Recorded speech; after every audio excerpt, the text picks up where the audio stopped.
ubu ndakurikira ibintu kuri za YouTube, Facebook, WhatsApp. Nasanze mu Burundi hasigaye hari abaprofete benshi, abapotre, hari n'abasigara bongera ko utundi tuntu udu prefix tundi imbere y'amatitre major one, special one, ibintu nk'ivyo.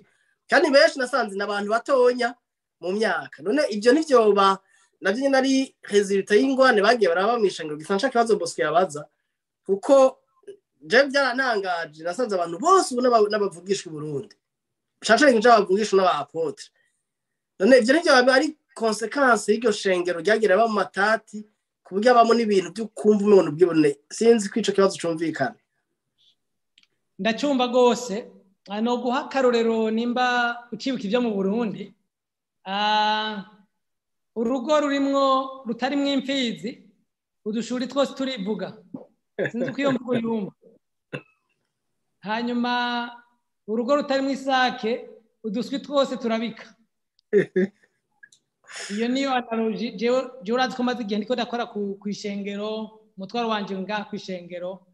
Insiguro nyamukuru nuko ataburongozi ataba père spirituel nkuko yariko yivuga believe n'abantu baraduka dafise abavyeyi babo.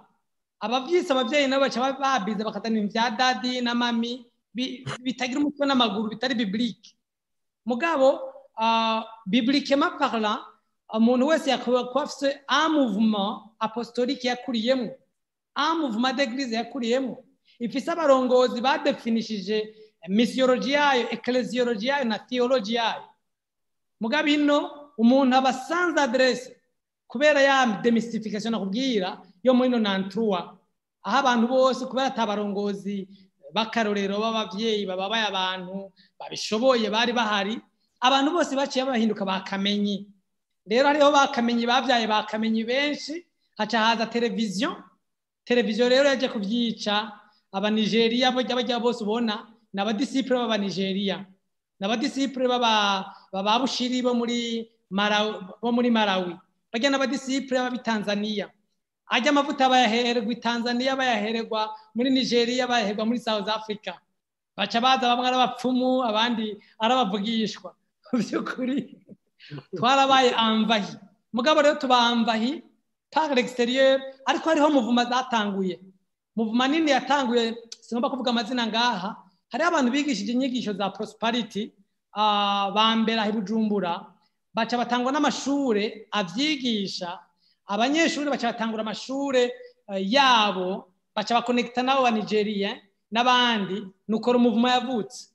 Bajya abantu rero tubakontorora uko bariteregide n'abandi bantu atari abarongozi b'abarundi. Malheureusement abarongozi b'amadenomination mu Burundi barabakengera bakibaza ngo n'abantu basanzwe ntibamenye ko inyigisho y'ibinyoma ni gangrene, ni cancer imaze gusohoka abayihurumbira ntibabura.